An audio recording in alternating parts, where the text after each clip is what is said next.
Petyr Baelish stood upon the balcony of the Eyrie, cold wind cutting across his face as he surveyed the jagged peaks and deep valleys that surrounded the impenetrable fortress.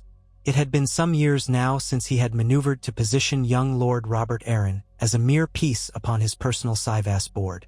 In the beginning, his designs had seemed shadowy even to those who thought they knew him best, for no one truly understood the magnitude of his ambition, nor the patience with which he would see it fulfilled.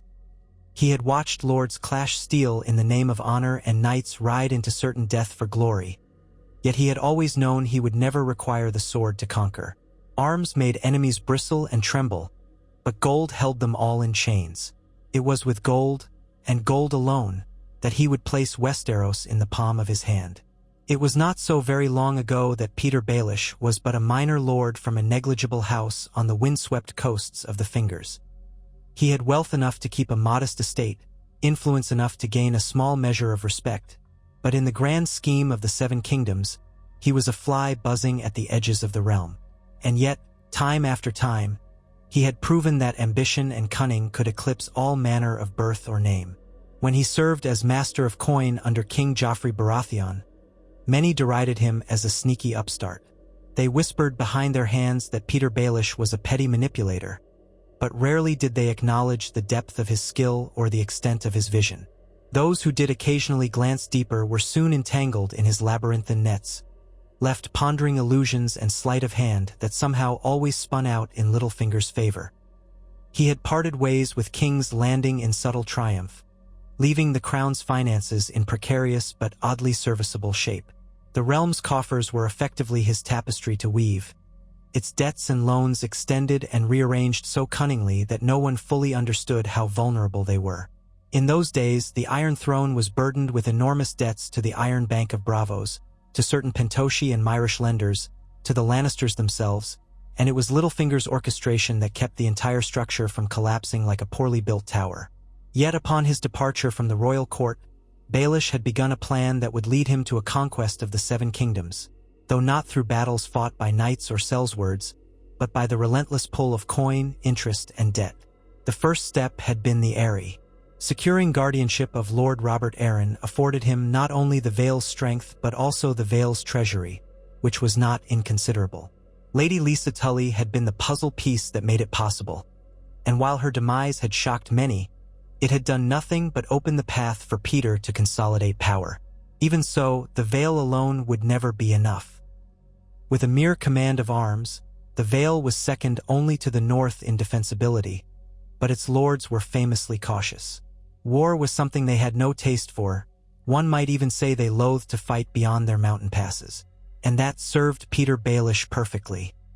He took his time in the Vale, forging alliances through commerce, carefully placing men of business, moneylenders, and factors loyal to him in Gulltown and throughout the mountain passes. Gold had a way of appealing to even the most principled lords.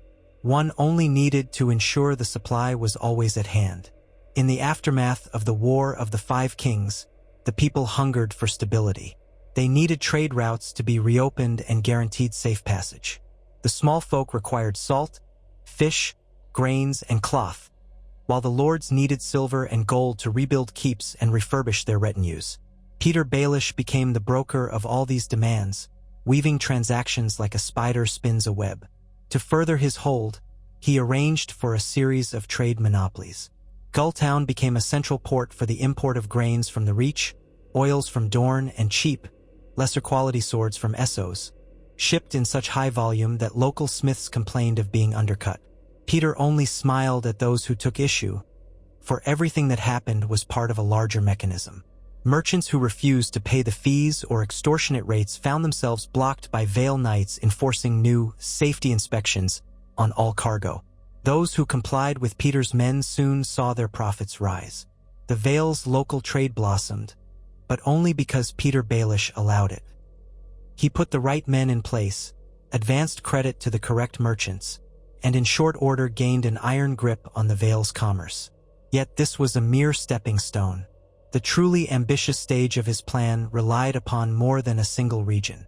Westeros had been ravaged by war, fields burned, lords disinherited, old alliances cast aside. There were supplies to be replenished, ransoms to be paid, feasts to be thrown for newly crowned lords, and all of it required funds. In a land where coin was increasingly scarce, Petyr Baelish stood prepared to offer it, at a cost. Throughout the aristocracy of the Seven Kingdoms, and indeed among the major cities and trade ports, the name Littlefinger became synonymous with loans and investment. First, it was only a whisper. A struggling lord might receive a confidential message in the dead of night, an offer of capital in exchange for slight interest and modest terms. The lord might think it was an answer to his prayers. He might wonder if it was worth the risk to borrow from a man whose reputation was as slippery as a black eel in midnight waters. But desperation spoke louder than caution. Before half a decade had passed, Baelish's private network of debts ensnared more than a dozen mid-level houses. A lesser lord or a landed knight who had lost much in the war might find that, for the sake of his family's future, he had no choice but to accept a favorable contract. At first, the terms were indeed kind, not so punishing as the rumors would suggest. That was the crucial tactic. Petyr provided them ample rope, enough to lift them up, while always ensuring he held the other end of that rope. Once the bread was placed upon the table, the hungry came to eat. And after a while, he would add the smallest pinch of salt, adjusting interest rates upward, introducing small additional fees for arrangements, risks, and administrative costs. Bit by bit, these obligations built like blocks in a towering structure that few realized was orchestrated by one man. Those who tried to step away discovered that their livelihoods, their alliances, even their families could be threatened if they withdrew from Baelish's golden net. Eventually, they found it easier to go along, to keep borrowing more coin, until the only path was forward, a path that led unerringly to Petyr's advantage. In King's Landing, the crown grew more entangled in the Iron Bank's demands. Without Littlefinger's constant creative accounting, the crown found itself pressed for funds. Wars in the north and aggression from Ironborn raiders along the western coast stretched royal resources beyond measure. Queen Cersei was rumored to be near madness, trying to scheme her way out of the debts, while King Tommen, though amiable, was easily led astray by counselors with their own agendas. The Lannisters' gold mines in the Westerlands, which had once been said to have run dry, were rumored to be producing again, though nowhere near the previous abundance. Real or not, that rumor stabilized House Lannister just enough to keep them from complete ruin. But it was the Iron Bank's relentless stance that stoked panic among the courtiers. The crown began borrowing from anyone willing to extend a loan, and quietly, though it was never openly acknowledged, Petyr Baelish was among those lenders. He took care to mask his involvement behind layers of merchants, relenders, and Braavosi contacts. But in time it was inevitable that some in the Red Keep would suspect who stood behind those tides of gold. Varys, ever watchful, doubtlessly pieced together the breadth of Baelish's financial empire. Yet by the time the spymaster's whispers reached the Queen Regent, there was little she could do. The crown simply needed the coin too badly. The moment she tried to sever ties with Baelish's hidden consortium, all alternative lines of credit dried up.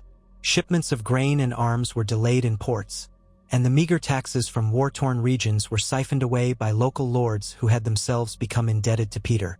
It was as if all roads of finance led directly or indirectly to the man who once served as master of coin.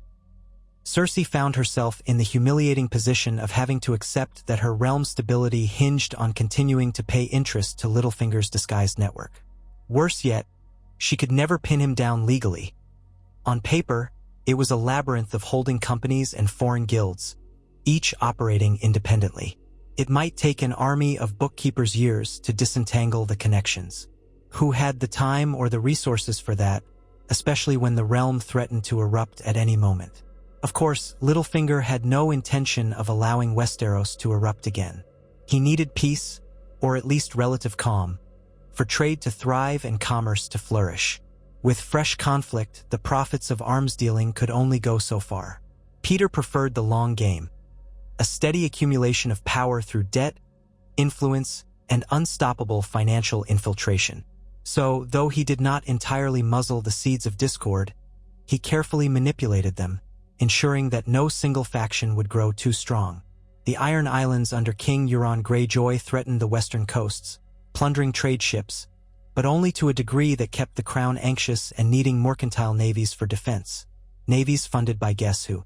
In the north, the Stark loyalists had retaken Winterfell under the young king in the north, though Baelish had discreetly kept Sansa Stark under his watchful guidance in the Vale for some time.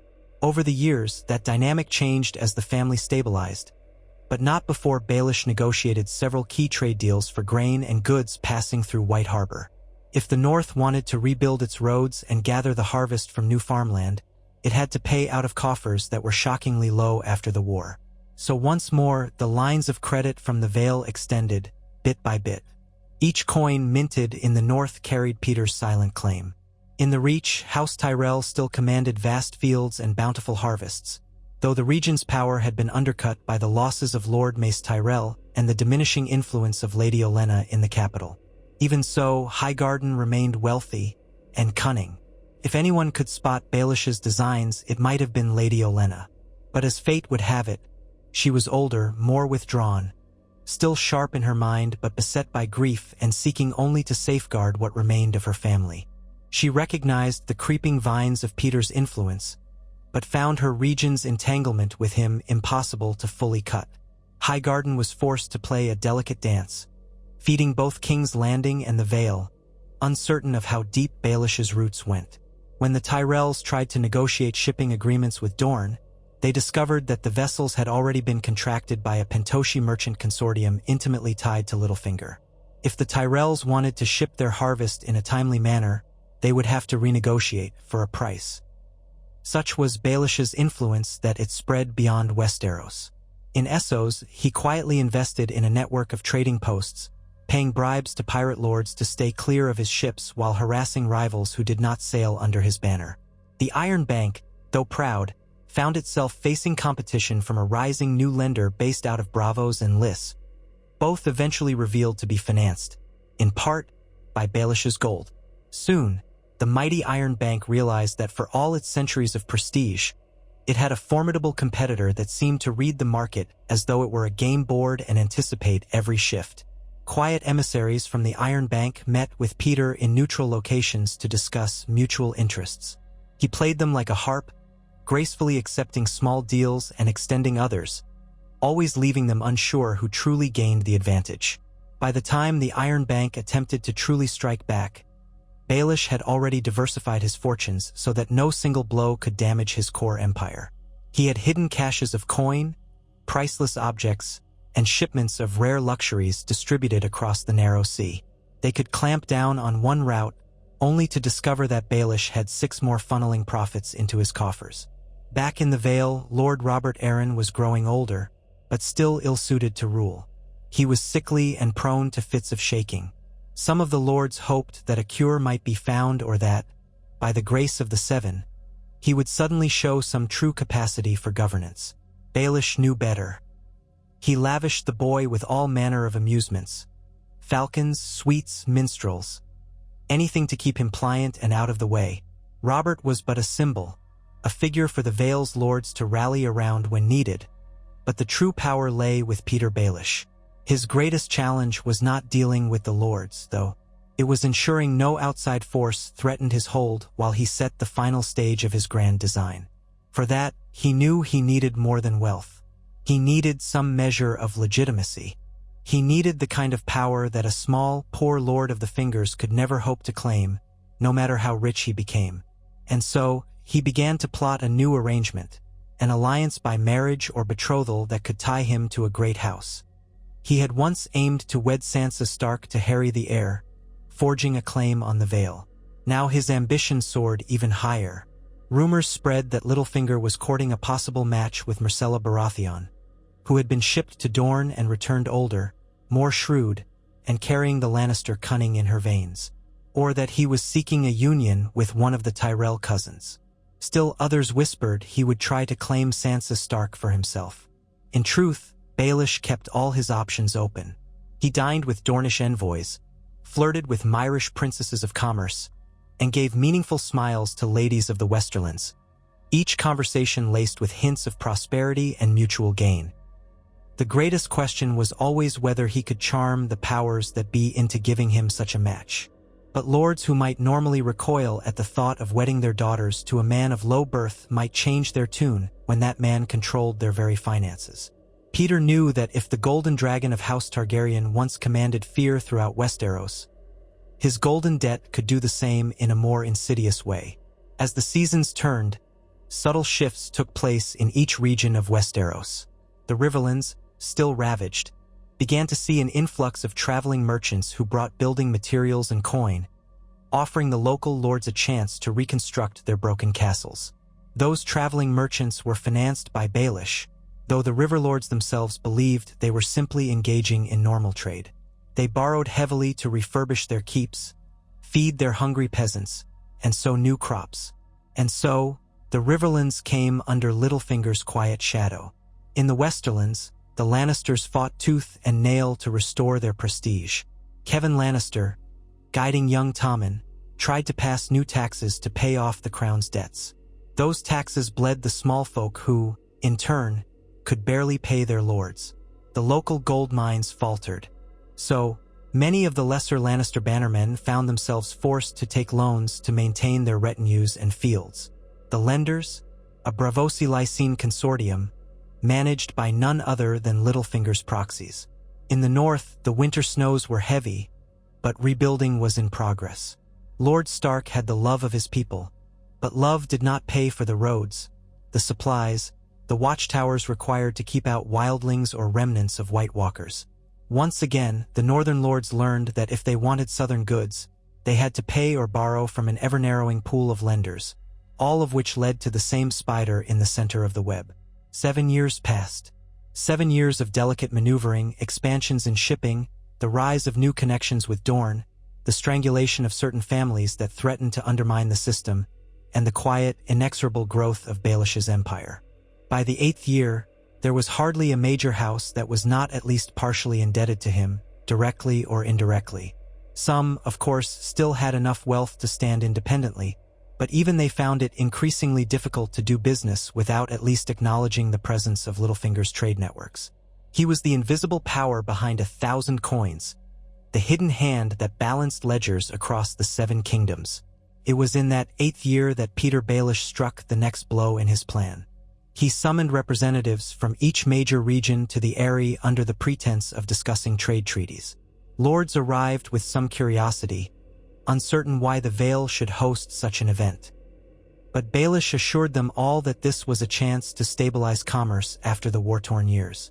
The invitation hinted at special terms, lower tariffs, and the possibility of forging a single trade zone uniting the Vale, the Riverlands, and the Crownlands for better prosperity. The visitors came, each one hoping to glean advantage for his house. The Tyrells sent a cousin of Marjorie, the Lannisters dispatched a younger son of a cadet branch, and from the north arrived a representative of Lord Stark, a stoic knight, pale and weary after the journey. Dorne, ever cautious, sent a minor noble of House Ironwood, but with full powers to negotiate. They gathered in a grand hall at the Eyrie, high above the clouds. Petyr hosted lavish feasts, with wines brought from the arbor and delicacies from Essos. Dancers performed, singers serenaded them with ballads of love and victory, and the guests wondered why such expense was lavished on a mere trade discussion. They soon discovered that this was no ordinary meeting. Baelish began presenting proposals that would unify tariffs across the Vale, the Crownlands, and the Riverlands, effectively forcing the Crown's hand to accept the terms, lest it lose the last stable source of grain and resources for King's Landing. He offered the Tyrells exclusive shipping routes for their harvest, but only if they agreed to provide a certain amount of food at discounted prices to newly opened markets in the Riverlands. This would cut short their profit margin, but in return, they would gain a more consistent volume of sales. For the Lannisters, or rather their cadet representative, he presented a tantalizing plan to refinance some of the Crown's debts through a new set of lenders who would offer a temporary reduction in interest in exchange for certain political assurances.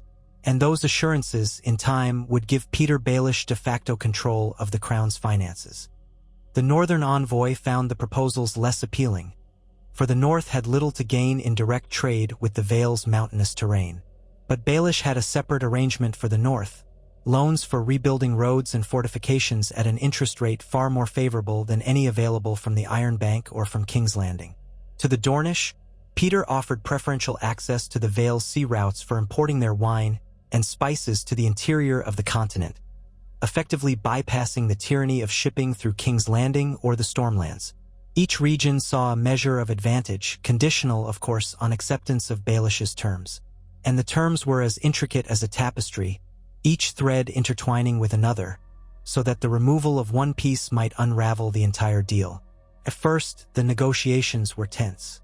The northern envoy balked at tying themselves too closely to the Vale's finances. The Tyrell cousin demanded better shipping rates. The Lannister scion nearly refused to sign anything without authorization from Lord Kevin or King Tommen. But Baelish was a master manipulator. He used honeyed words and veiled threats. He reminded them that it was far easier to do business with him than to starve or to watch precious cargo rot at the docks. He allowed them to retire each evening to their lavish quarters, so they might see the wonder of the Eyrie and the precarious drop from the moon door. He let them whisper among themselves, let them conspire to see if they could break free of his constraints. All the while, he steadily offered small concessions, let them believe they had gained a victory here or there, until they were wrapped up in the grander scheme. In a final session, held behind thick wooden doors guarded by the Vale's sworn swords, Baelish unveiled what would become known as the Grand Northern Vale Treaty, or by some the Fool's Accord. Under its clauses, each signer agreed to a set of mutual trade benefits that would last for 10 years. The signers would also agree to place specific limitations on how they conducted trade with the Crown, effectively allowing Baelish's new financial council to regulate major transactions. Hidden within the hundreds of pages were special paragraphs that allowed the Vale to call upon the signatories' resources, grain, knights, or shipping, should any extraordinary crisis arise in the region. In normal times, such a clause might be seen as standard mutual defense, but in Baelish's hands, it was a trap. Furthermore, the largest portion of the Crown's debt was to be refinanced by a Braavosi-Lysine partnership that, unbeknownst to nearly everyone, was wholly owned by Petyr Baelish's personal estate. In short, once the signatories put quill to parchment, their houses would be bound in intricate financial and military obligations to the Vale. The Crown's financial jugular would rest firmly in Littlefinger's hands. To sweeten the final moment, Baelish introduced his proposed marriage. There was a collective hush when he declared that he intended to wed a woman of noble birth, who would solidify the Vale's alliances across the Seven Kingdoms. Then he dropped a name that made more than a few jaws tighten. Myrcella Baratheon, who was by then considered a legal Lannister as well, given the rumors about her parentage. The Lannister envoy sputtered objections that the Crown had not sanctioned this. The Tyrell representative watched carefully, uncertain if the Crown might benefit from this or be undermined by it. The Dornish noble arched an eyebrow, remembering the girl's time in Dorne. The northern envoy said nothing but observed the tension with a cool gaze. Baelish, undaunted, pointed out that Myrcella was of an age to be married, that a royal match with the acting Lord Protector of the Vale, someone who commanded enormous financial resources, would do much to shore up the Crown's credit and alliances. Was that not what the Crown needed to ensure the realm would prosper? If the Lannisters refused, well, it would mean renegotiating the entire financial arrangement. The Crown's debts might then revert to standard rates, or perhaps the Iron Bank would move in swiftly to demand repayment. The Lannister scion, with a sinking heart, saw precisely how precarious the Lannisters' position was. He could not, without risking a rift that might bankrupt the Crown, spurn Baelish's suggestion outright. It was a devil's bargain, but in the face of losing everything, the Lannisters had little choice. The negotiations adjourned with no immediate conclusion on the marriage. Nevertheless, the trade agreement was signed. One by one, the envoys placed their seals on the thick parchment, each rationalizing it as a necessary compromise. They told themselves that the realm would be stronger for it, that prosperity would follow, that perhaps the next generation would benefit from the security these deals provided. Baelish stood by, his face expressionless save for the hint of a satisfied smile twitching at the corner of his lips. Not long after, word reached King's Landing of the so-called accord. The small council was in an uproar. Cersei, having regained some influence over the pliant Tommen, cursed Baelish's name and demanded an immediate nullification of the treaty. But the Crown lacked the leverage to enforce such a demand, especially as the Vale now held the keys to so many vital trade routes. Kevan Lannister and Grand Maester Pycelle both counseled a more measured approach, reminding the Queen Mother that open hostility might only cause Baelish to withdraw or punish the crown by cutting off supplies. Margaery Tyrell, now Queen to Tommen, quietly pressed her house's interests, trying to see if a more favorable arrangement might be reached. Yet behind the scenes, each of them realized how neatly they'd been pinned. Baelish had orchestrated a scenario in which no single house or region could oppose him without risking financial ruin. In the north, Sansa Stark heard rumors of the Vale's new treaty. She recalled all too well the manipulations Baelish had performed in her presence years earlier. Though she was restored to her family, the scars of her time as Littlefinger's pawn would never fade.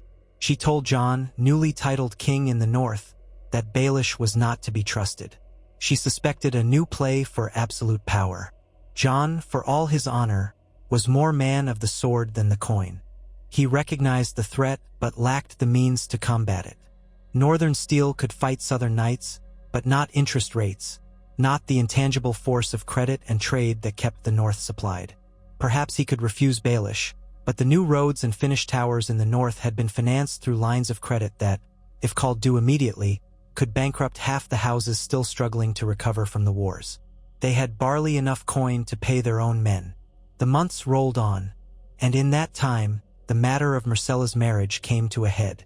Cersei, vehemently opposed to wedding her daughter to Petyr Baelish, looked for an alternative. She tried forging a betrothal to a Martell or a Tyrell, but those negotiations stalled under the weight of unresolved grudges and political complexities.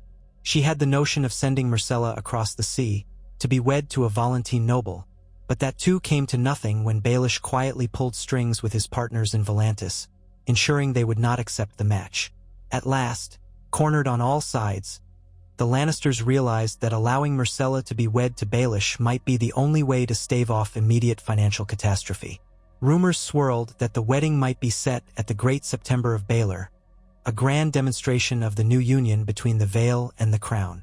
There were also whispers that perhaps a quiet ceremony in the Eyrie would be safer, more discreet.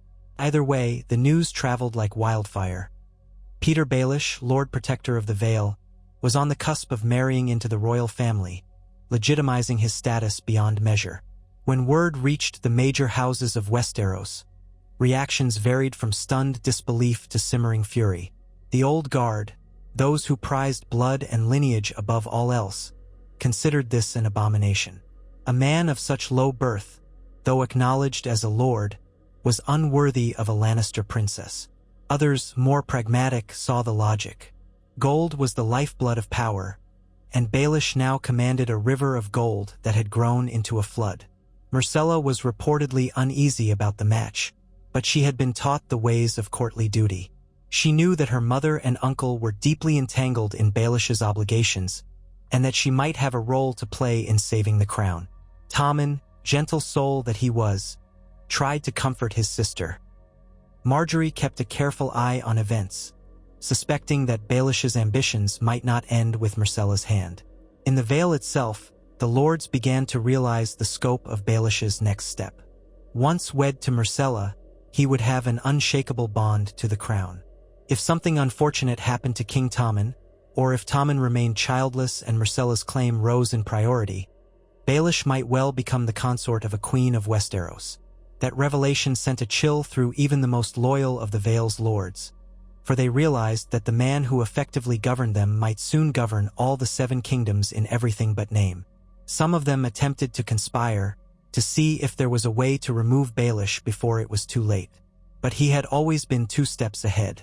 They found that no sellsword or assassin would take a contract against a man who owned half the ports in the Vale.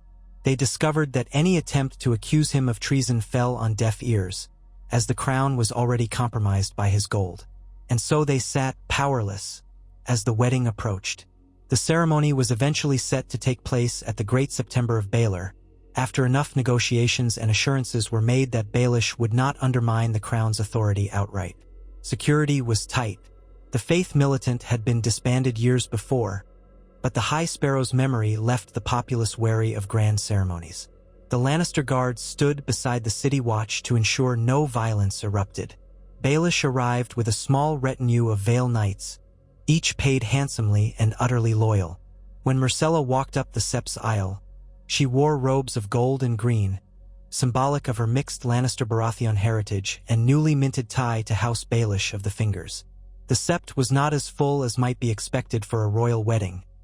Many of the High Lords found flimsy excuses to avoid attending, unsettled by the union.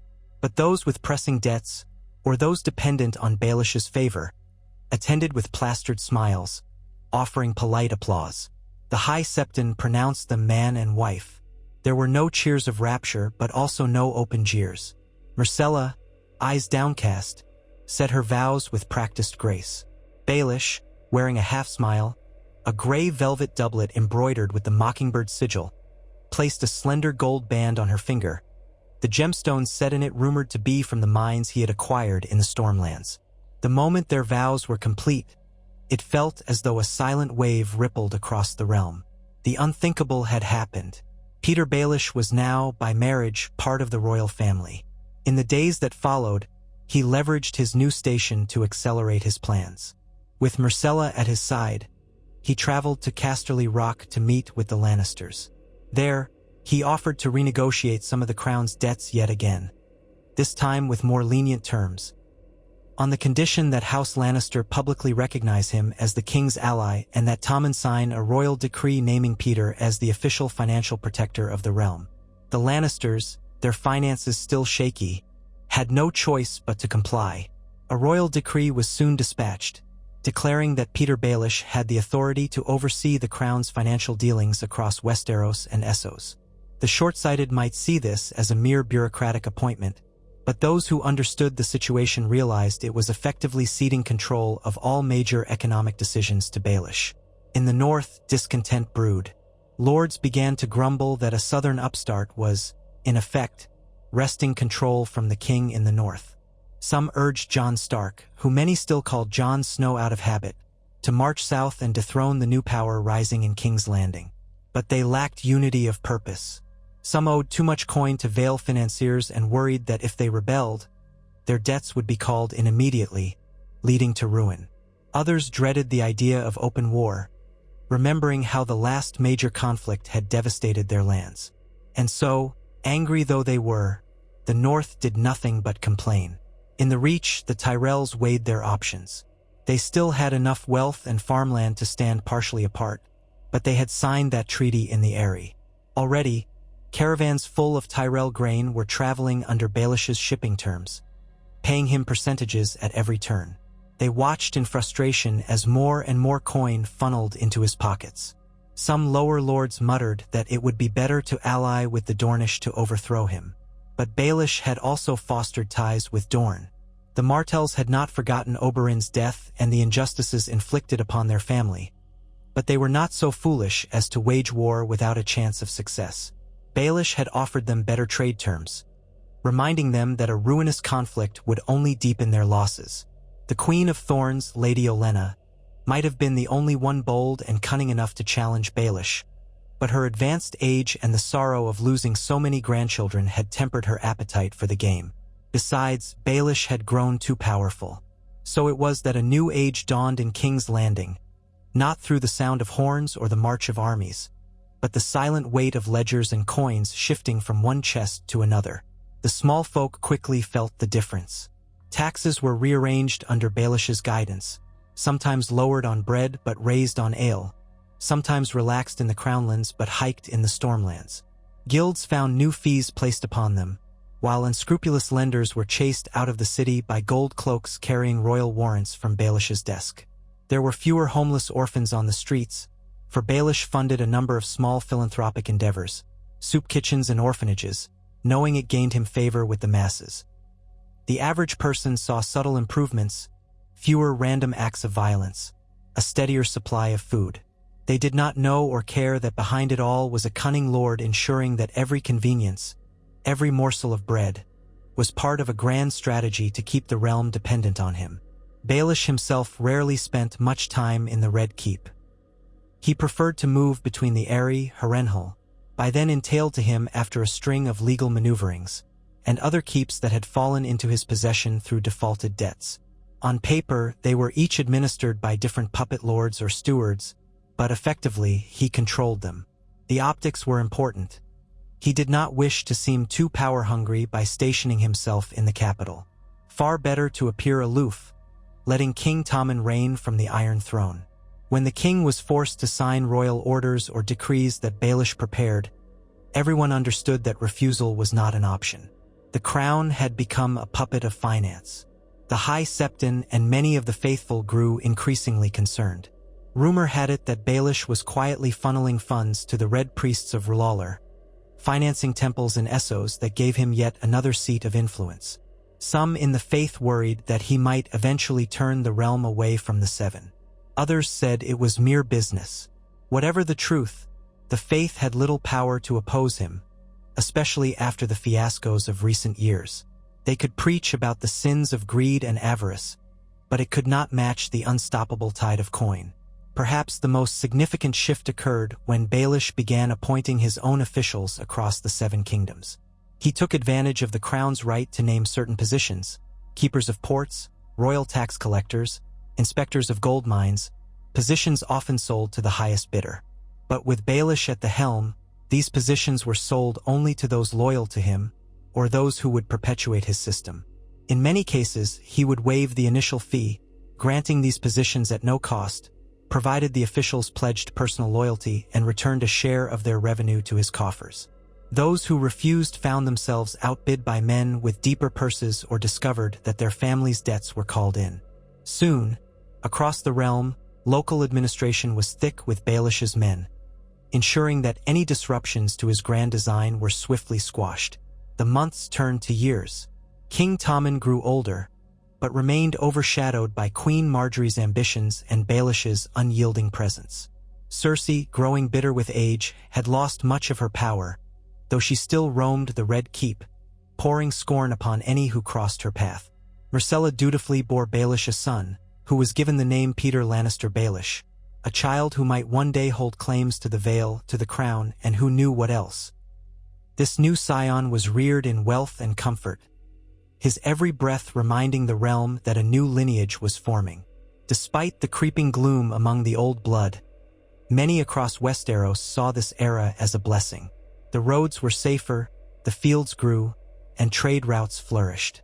Even the Iron Islands, under an uneasy truce with the crown, found that piracy was not as profitable as legitimate trade with certain shipping lines. Euron Greyjoy, unable to plunder Baelish's escorted fleets, had to settle for distant raids or petty local conquests.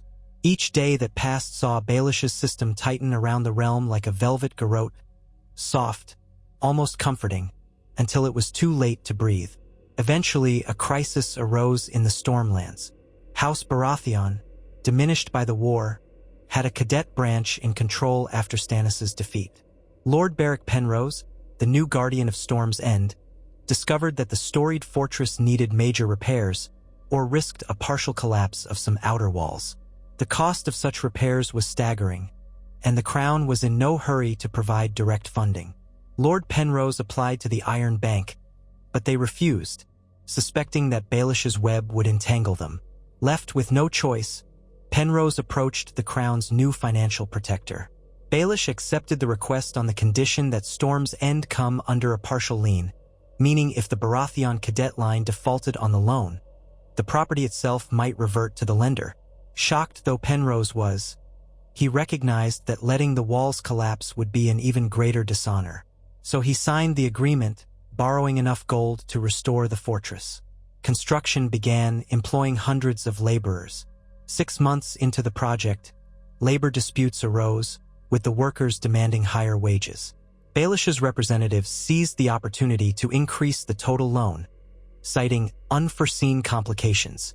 Penrose could only watch in horror as the debt stacked up. A year later, Storm's End was repaired but swathed in financial chains, the possibility looming that Baelish might legally claim it if debts were not repaid on schedule. Such was the pattern across Westeros. Lords who tried to stand on their own found the cost of everything from building material to mercenary companies had soared, pricing them out of independence. Those who bowed to Baelish's terms found themselves locked in deals they could scarcely unravel. A handful of lords had the fortitude to attempt alternative alliances.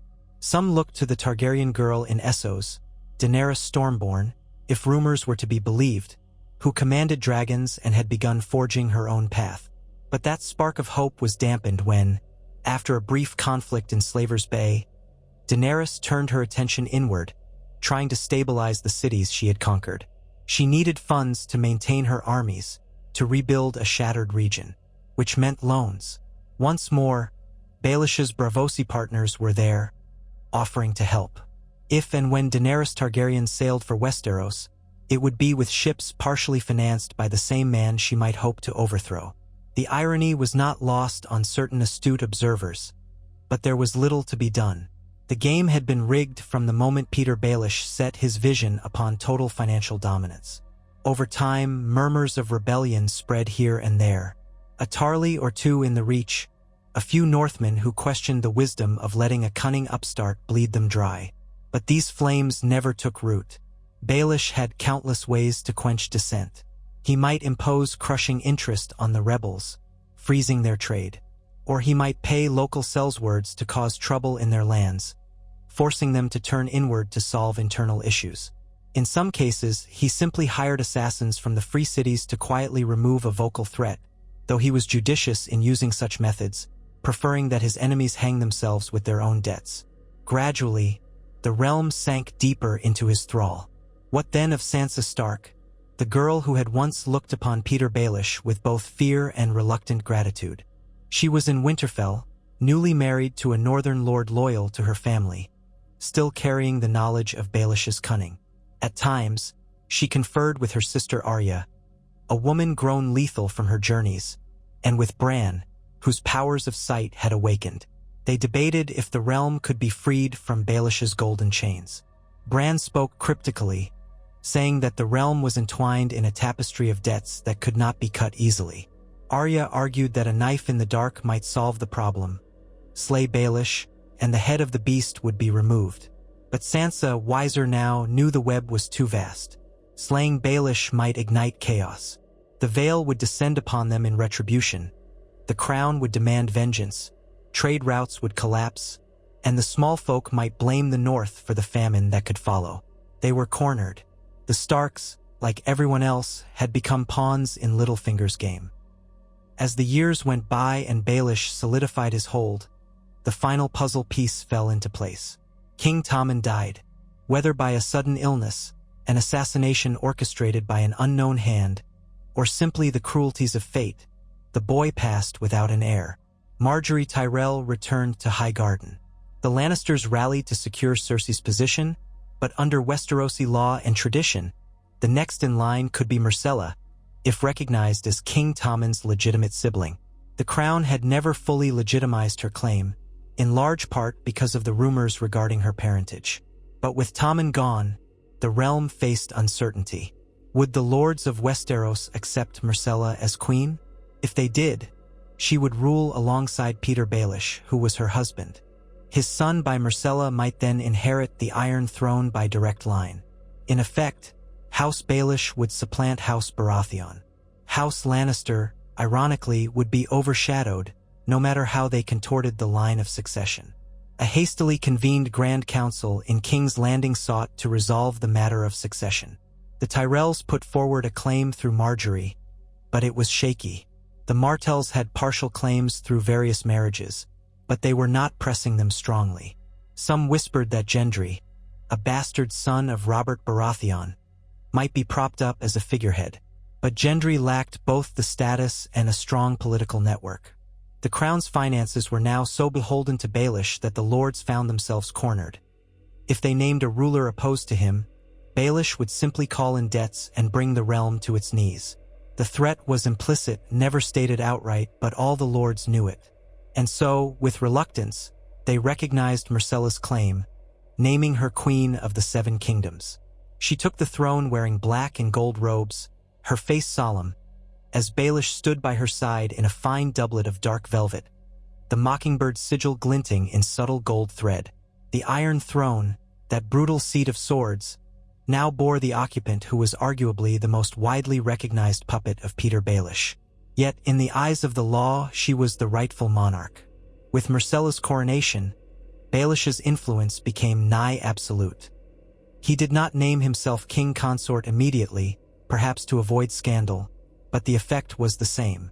The realm's finances, the crown's decrees, the placement of officials, all were orchestrated by the man once derided as Littlefinger. The small folk wondered whether they should love or hate this new regime. On one hand, the roads were safe, trade was booming, and there was relative peace. On the other, a chill ran through them, for no one liked the idea that a single man held the purse strings of the entire realm. Dissenters vanished or found themselves financially ruined.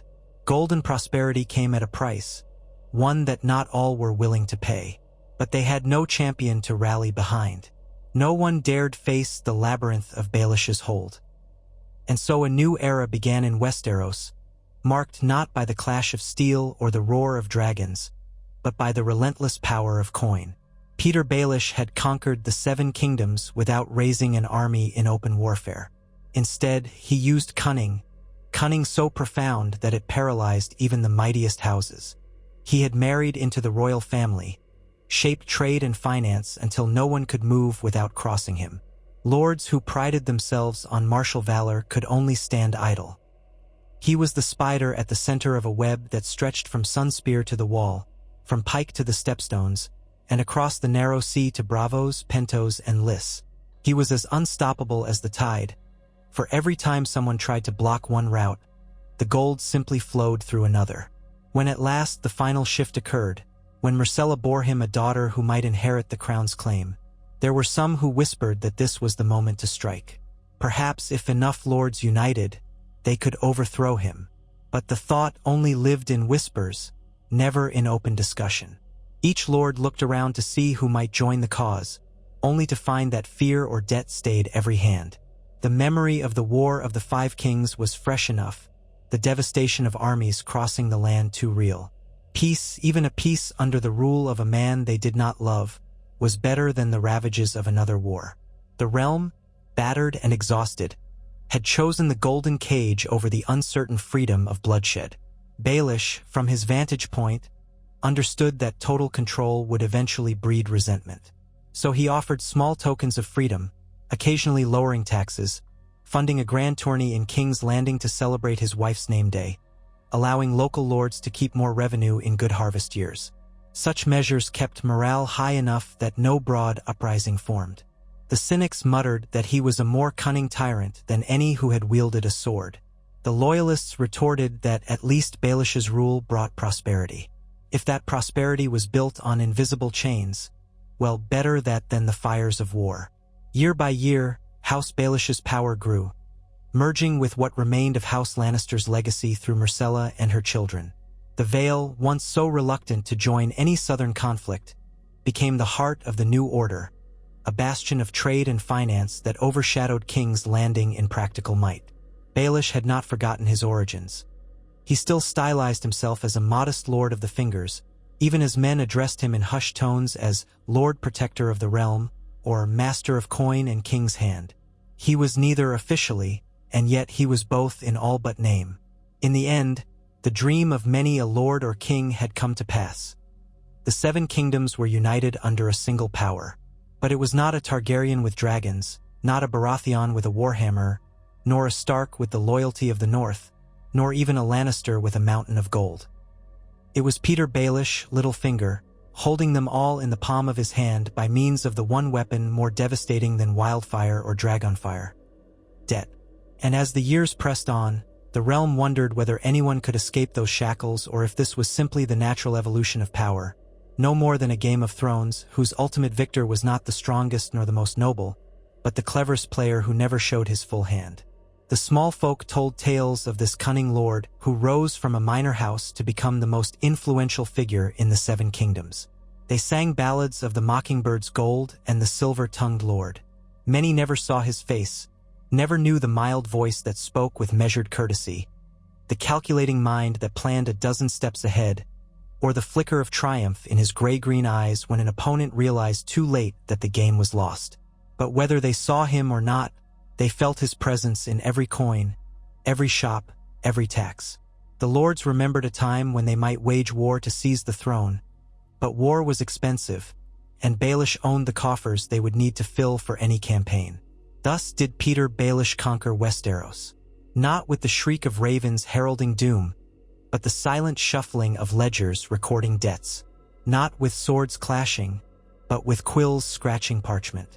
At every turn, the houses found themselves compelled to comply, as though a subtle magic bound them in place. But it was not magic, only the alchemy of money, the oldest power in the world. And so his dominion was not a reign of terror in the conventional sense, but a quiet tyranny, a rule by gold. Nobles might bristle at the idea, but the realm could not deny that with Baelish controlling the purse strings, they were less likely to see armies ravaging the countryside in endless wars. Peace, purchased at the price of liberty, became the uneasy status quo. In the final years of his life, should he continue well past his prime, Baelish would look upon the realm he had spun into his personal tapestry. He might stand again on the balcony of the Eyrie or at the ramparts of Harrenhal, gazing at the lands below, knowing that each river, each road, each farm owed something to him. Even if a new claimant arose, a Targaryen queen on Dragonback or a hidden heir to some ancient line, they would find themselves entangled in the financial web he created. To overthrow him would require not only an army, but the ability to unravel the complicated bonds that held every major house. And that was no easy feat. Perhaps someone, someday, might find the key to break those golden chains, to set Westeros free from the quiet dominion of Petyr Baelish. But until that day, the realm would toil under the weight of debts it had accepted as necessary to survive. A realm conquered not by battlefield victories, but by the inexorable might of gold, and by the unquenchable ambition of the man who had once been scorned as Littlefinger. He would never speak it aloud, but in the privacy of his thoughts, he might allow himself a morsel of pride. He had beaten them all. The proud Starks, the mighty Lannisters, the cunning Martells, the wealthy Tyrells, the stoic Tullis, the brash Baratheons, and all the minor houses in between. Without raising an army, without riding a dragon, he had bested them with a quill and a ledger. He had seen the path decades ago, and though chance might have helped him along, it was his wit and persistence that sealed his triumph.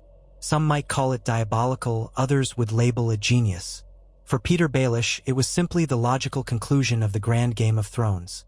In a land where armies drained the coffers and loyalty could be bought, the true throne was made of gold, and he alone sat upon it. Perhaps the old lords who believed in steel and family honor would turn in their graves at the notion that their children and grandchildren were beholden to a man who hailed from a rocky sliver of land known as the Fingers. Perhaps the haughty ladies of the court would whisper that Baelish was not truly of noble blood. But those were the echoes of an era now past. The realm had changed forever, shaped by the forging of credit lines and the acceptance of interest rates. And when it came time for Petyr Baelish's children to inherit, they would sit upon vast wealth, recognized by crown and faith alike, carrying the half-Lannister blood of Myrcella's lineage, the name Baelish now an institution rather than a curiosity. In time, the lines between House Lannister and House Baelish might blur, forging an offshoot that held the monarchy in place with unbreakable financial constraints. None could say if Westeros was better or worse for it in the end. Like all eras, it brought some measure of stability and wealth at the expense of freedoms and old traditions. The tavern owners and merchants paid their taxes and fees, grumbling but content that business was good. The knights of the realm found fewer chances for glory on the battlefield, though they patrolled well-maintained roads. The lords lived in constant awareness that one misstep could bring the Mockingbird's wrath in the form of swift economic retribution. And the small folk, who rarely cared who sat the throne so long as they had bread and peace, lived their lives with a cautious optimism. This, then, was the outcome of Petyr Baelish's grand design. A Westeros unified, in a sense, but unified under the unrelenting yoke of debt, with the cunning Lord of the Vale at the helm of it all. No songs would be sung of glorious battles he had fought, for he had not fought any. No legends would speak of his gallantry, for he had little. Yet in centuries to come, when maesters wrote the annals of the realm, they would name the period of his influence as the conquest of coin. a conquest just as transformative as Aegon's centuries before, albeit waged with an entirely different set of weapons. And in that regard, Petyr Baelish had done the impossible. He had taught the lords of Westeros that sometimes the pen is mightier than the sword, and the well-timed loan might be mightier than 1,000 bannermen. So it was that Littlefinger's quiet dominion was sealed. And if, in hushed corners, some still prayed for a hero to rise and cast off the shackles of gold, they were met with gentle laughter or cynical shrugs. In a realm so deeply beholden to the coin, the only champion who might liberate them would require a magic not found in any sword or in the pages of prophecy. For the one weapon Baelish had mastered was not steel nor fire, but the hearts of men and their love for gold, and that is not a bond easily undone. The cycle had come full circle, and the Game of Thrones, for the moment, had a victor.